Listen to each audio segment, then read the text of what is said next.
Assalamualaikum warahmatullahi wabarakatuh. Perkenalkan, nama saya Muhammad Rashid Ridlo dari Universitas Pembangunan Nasional Veteran Yogyakarta, jurusan Teknik Kimia. Nah, di dalam video ini saya akan menjelaskan tentang praktikum kimia fisika dengan judul kenaikan titik didih. Nah, pernah nggak sih kalian menghitung berapa lama waktu yang dibutuhkan saat memasak air? Pasti kalian sendiri malas kan untuk menghitungnya.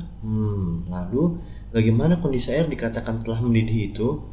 Secara visual, air dikatakan mendidih ketika banyak gelembung air yang bergejolak ketika air dipanaskan. Eits, tapi ternyata ada prosesnya loh. Ayo kita bahas yuk proses kenaikan titik didih. Nah, sebuah zat itu akan mendidih ketika tekanan uap zat cair sama dengan tekanan udara luar.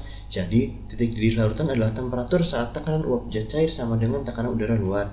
Titik didih yang diukur tanpa memperhitungkan pengaruh tekanan disebut titik didih normal. Titik didih normal ditetapkan berada pada 760 mmHg, yaitu tekanan rata-rata pada permukaan laut. Oh iya, jangan heran ya kalau ada perbedaan mengenai simbol titik didih, karena ada yang TB dan ada yang TD. Nah, TB itu diambil dari bahasa Inggris boiling. Nah, kalau misalkan TD itu diambil dari bahasa Indonesia yang artinya didih. Proses terjadinya pendidihan diawali ketika kita mulai memanaskan sebuah zat. Misalnya, saat kita memanaskan air, partikel-partikel air akan saling berpisah membentuk uap air. Proses ini mengakibatkan kenaikan tekanan zat cair. Ketika tekanan zat cair sama dengan tekanan lingkungan luar, maka terjadilah peristiwa pendidihan. Pada saat air mencapai temperatur 100 derajat Celcius, tekanan menjadi 1 atm, sama dengan tekanan udara luar. Nah, hal ini menunjukkan bahwa titik didih air adalah 100 derajat Celcius. Bagaimana jika ke dalam air ditambahkan zat terlarut, misalnya gula pasir? Partikel-partikel gula pasir akan menghambat proses penguapan molekul air, sehingga untuk mencapai tekanan uap air sama dengan tekanan udara luar diperlukan temperatur yang lebih besar lagi. Dengan demikian, apabila ke dalam air ditambahkan zat terlarut, maka titik didih larutan akan naik. Jadi, kenaikan titik didih larutan dapat ditentukan sebagai selisih antara titik didih larutan dengan titik didih pelarut. Untuk menentukan nilai kenaikan titik didih larutan dapat digunakan persamaan sebagaimana penentuan penurunan titik beku larutan. Persamaan yang digunakan adalah delta TB sama dengan TB larutan dikurangi TB pelarut, sedangkan dengan delta TB-nya sendiri itu sama dengan M dikali KB, dengan delta TB sama dengan kenaikan titik didih atau boiling point elevation, M sama dengan molalitas, dan KB sama dengan tetapan kenaikan titik didih. Kenaikan titik didih ini dipengaruhi beberapa hal. Yang pertama, ada konsentrasi molal zat terlarut mempengaruhi kenaikan titik didih, di mana semakin besar konsentrasi molal dari zat terlarut, maka kenaikan titik didih juga akan semakin besar. Konsentrasi molalitas dan harga KB sangat berpengaruh pada kenaikan titik didih. Semakin tinggi konsentrasi molalitas, semakin tinggi pula kenaikan titik didihnya. Semakin tinggi harga KB, semakin tinggi pula kenaikan titik didihnya. Harga KB diperoleh dengan melakukan pengukuran kenaikan titik didih larutan encer yang telah diketahui nilai molalitasnya, mengandung zat terlarut yang diketahui jumlah dan massa molalnya. Nah, harga berat molekul juga berpengaruh dalam kenaikan titik didih. Ketika berat molekul suatu senyawa atau suatu zat yang dilarutkan itu lebih besar daripada suatu zat lainnya, maka kenaikan titik didih dengan berat molekul yang lebih besar akan lebih besar kenaikan titik didihnya. Dalam konsentrasi yang sama, jenis zat yang terlarut mempengaruhi kenaikan titik didih suatu larutan, di mana larutan elektrolit memiliki kenaikan titik didih yang lebih tinggi daripada kenaikan titik didih larutan pada non-elektrolit. Hal ini disebabkan karena partikel-partikel larutan yang terdapat pada larutan elektrolit lebih besar daripada larutan non-elektrolit. Semakin banyak zat terlarut yang dicampurkan, maka semakin besar pula suhu yang diperlukan untuk mencapai titik didih. Nah, kenaikan titik didih ini tidak tergantung pada macamnya zat terlarut. Tujuan dari praktikum kenaikan titik didih adalah yang pertama, menentukan konstanta kenaikan titik didih molal suatu solvent. Nah, solvent yang digunakan dalam praktikum ini adalah Aquades. Yang kedua, menghitung berat molekul zat non-volatil dari kenaikan titik didihnya. Zat yang digunakan adalah ethylene glycol. Ada beberapa alat yang harus disiapkan. Yang pertama, kaca arloji untuk menimbang urea di timbangan digital. Yang kedua, gelas beker untuk menampung Aquades. Yang ketiga, ada gelas ukur untuk mengukur volume dari diethylene glycol. Dan yang terakhir, ada kompor untuk pemanasan. Lalu, pengaduk yang digunakan untuk melakukan urea dan diethylene glycol.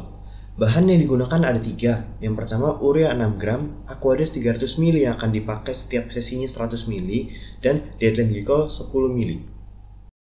Nah, selanjutnya itu ada cara kerja.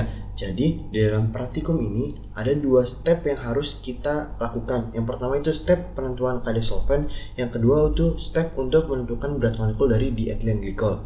Nah, yang pertama itu kan untuk menentukan kadar solvent. Jadi, yang harus pertama kali kalian lakukan adalah pasanglah alat seperti ini. Kemudian, masukkan 100 ml Aqueous ke dalam labu. Selanjutnya, panaskan dengan kompor. Jika suhunya sudah konstan, catat titik didihnya. Selama pemanasan, pendingin balik harus dijalankan agar larutan yang menguap kembali ke fase cair dan tidak mengubah volume larutannya. Setelah itu, ganti Aqueous dengan 100 ml Aqueous yang masih dingin dan tambahkan 6 gram urea ke dalam labu.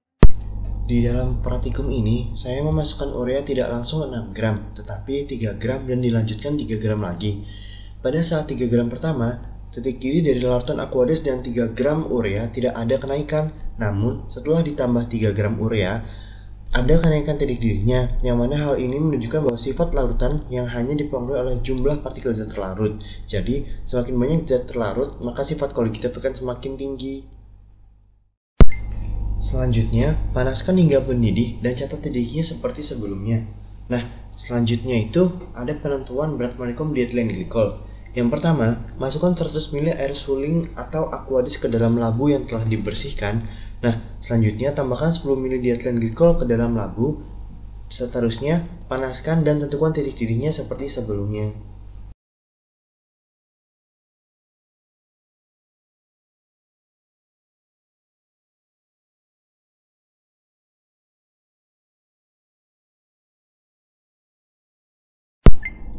Pada percobaan kenaikan titik didih ini bertujuan untuk menentukan konstanta kenaikan titik didih suatu solvent dan menghitung berat molekul dari kenaikan didihnya.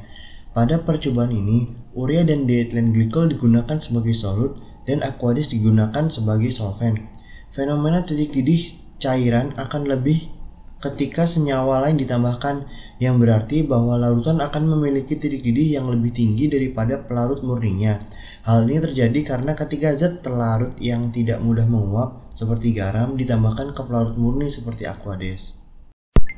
Pada percobaan pertama, yaitu memanaskan 100 ml Aqueous untuk mengetahui titik didih Aqueous. Digunakan Aqueous karena Aqueous merupakan pelarut universal. Didapatkan suhu konstan sebesar 96 derajat Celcius. Setelah memanaskan Aqueous, buang air di dalam labu. Dinginkan labu dengan menggunakan tisu dan ditembakkan pada keramik dingin tempat pencucian alat. Setelah itu, alat dipasang kembali, lalu dimasukkan Aqueous 100 ml dengan ditambahkan 6 gram urea. Penambahan urea ditunjukkan untuk mengetahui titik didih Aqueous jika ditambahkan zat lain, yang mana sesuai dengan definisi sifat koligatif larutan, yang artinya suatu larutan sifatnya dapat berubah tergantung pada konsentrasi partikel zat terlarutnya, bukan tergantung pada jenis zat terlarutnya. Pada percobaan pertama, hanya ditambahkan 3 gram urea. Hasilnya, larutan tidak mengalami kenaikan titik didih. Lalu, setelah ditambahkan 3 gram urea lagi, larutan mengalami kenaikan titik didih sebesar 1 derajat Celcius menjadi 97 derajat Celcius, yang mana artinya sesuai dengan definisi sifat koligatif larutan. Kenaikan titik didih terjadi pada menit ke-26 suhu konstan. Pada percobaan pertama ini dapat mengetahui nilai Kb dengan rumus yang sebelumnya saya sudah beritahu, delta Tb sama dengan Kb dikali M. Nah, M adalah molalitas dengan rumus gram dibagi mR dikali 1000 per berat pelarut. Diketahui nilai Kb yang didapat sebesar 1,01629 gram derajat Celcius per mol. Kemudian dilakukan percobaan selanjutnya. Dengan menggunakan 100 ml Aqueous dengan ditambahkan 10 ml diethylene glycol, seperti hal sebelumnya, larutan dipanaskan sampai menemukan suhu konstannya. Setelah itu, kita bisa menghitung berat molekul dari diethylene glycol dengan menggunakan nilai Kb dari perhitungan sebelumnya. Dengan rumus yang sama, didapatkan berat molekul diethylene glycol sebesar 163,5 gram per mol. Setelah itu, dapat dihitung persen kesalahan. Nah, dikarenakan kekurangan ketelitian dan kurang bersihnya alat-alat yang digunakan untuk menghitung berat molekul, Dalam percobaan ini kita dan saya mendapatkan persen kesalahan sebesar 54,3%. Jika dibandingkan, larutan yang mengandung zat larut DEG atau diethylene glycol mempunyai titik didih yang lebih tinggi daripada larutan yang mengandung zat larut urea. Hal ini terjadi karena ada perbedaan berat molekul, di mana berat molekul berpengaruh terhadap titik didih suatu larutan. Nah, volatil dan non-volatil larutan juga berpengaruh terhadap kenaikan titik didih. Non-volatil yang artinya sukar menguap atau susah menguap akan membuat kenaikan titik didih larutan akan semakin tinggi. Kenaikan titik didih juga bergantung oleh solut yang digunakan. Solut yang digunakan itu antara elektrolit atau non-elektrolit. Urea merupakan solut non-elektrolit, DEG juga atau diethylene glycol, yang mana jika dilarutkan dalam aqueous akan menghasilkan larutan non-elektrolit. Larutan non-elektrolit tidak dapat terionisasi dengan ion-ionnya dan memiliki harga derajat ionisasi sama dengan 0. Nah, setelah mempelajari teori-teori dari kenaikan titik didih, ada beberapa aplikasi titik didih di dalam dunia sehari-hari. Yang pertama, distilasi, penyulingan minyak bumi. Distilasi adalah proses pemisahan senyawa dalam suatu larutan dengan cara pendidihan. Larutan ini akan dipisahkan dengan cara menaikkan suhunya. Suhunya dinaikkan secara perlahan agar zat larut menguap dan dapat dipisahkan dengan pelarutnya. Sebelumnya, kita perlu mengetahui titik didih zat larut tersebut agar waktu yang diperlukan untuk mendidihkan larutan tersebut dapat diketahui. Kenaikan titik didih juga digunakan untuk mengklasifikasikan bahan bakar yang digunakan dalam kehidupan sehari-hari seperti bensin, diesel, parafin, dan lainnya. Selanjutnya, penggunaan panci presto saat memasak. Ayo, siapa yang ibunya pernah masak menggunakan panci presto? Panci presto digunakan untuk membuat daging dan tulang lunak dalam waktu singkat. Hal ini karena panci presto menggunakan prinsip kenaikan titik didih, yakni air akan mendidih pada suhu 100 derajat Celcius pada tekanan 1 atmosfer. Karena panci ini terbuat dari stainless steel yang kuat dengan tutup yang rapat, maka uap air yang akan dihasilkan saat proses pendidihan tidak mungkin keluar dan hanya terkumpul dalam panci presto. Air inilah yang menyebabkan kenaikan tekanan di dalam panci, sehingga temperatur didihnya juga naik menjadi lebih dari 100 derajat Celcius. Selanjutnya, ada radiator kendaraan bermotor. Radiator yang digunakan pada kendaraan bermotor memerlukan kemampuan yang bagus dalam mengendalikan panas yang dihasilkan ketika kendaraan digunakan dalam waktu yang cukup lama.